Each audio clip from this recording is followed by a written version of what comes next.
Mas mabuti na yon na merong impeachment cases para kung ano man yung mga akusasyon nila ay maayos na natin masagot. Bukas si Vice President Sara Duterte sa mga impeachment complaints na inihain ng iba't ibang grupo sa Kamara laban sa kanya. Ito ang naging tugon ng Vice Presidente kaugnay sa dalawang naunang impeachment complaints sa kanya. Ayon sa pangalawang Pangulo, mabuting mayroong ganitong mga hakbang dahil masasagot niyang mabuti ang mga sinasabi ng mga miyembro ng House of Representatives na umano'y mali niyang ginawa.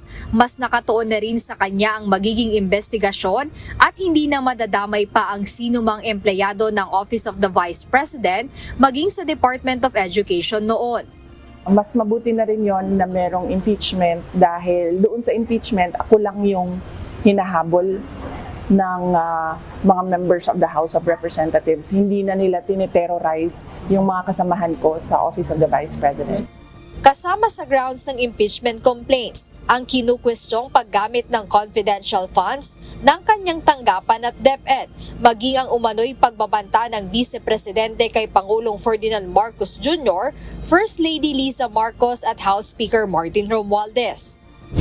Samantala sa pagtatapos ng pagdinig ng House Committee on Good Government and Public Accountability sa naging paggamit ng pondo ng OVP at DepEd, sinabi ni VP Duterte na naging maginhawa na ang pakiramdam ng kanyang mga empleyado dahil hindi na nila kinakailangan muling dumalo sa pagdinig sa Kamara.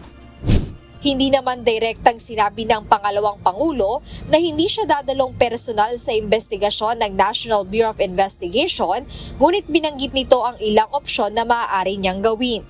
Sabi ng lawyer ko, hindi naman daw kailangan na magpakita or mag-appear sa patawag ng NBI, sa subpoena ng NBI. Pwede nang mag-position paper, pwede nang magbigay ng letter, pwede nang magbigay ng affidavit. So yung mga options na yon available sa akin.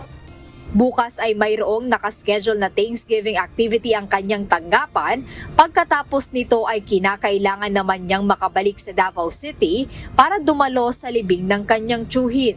Jed Neresina, UNTV News and Rescue. Diyos ang aming sandigan, serbisyo publiko ang aming pinahahalagahan.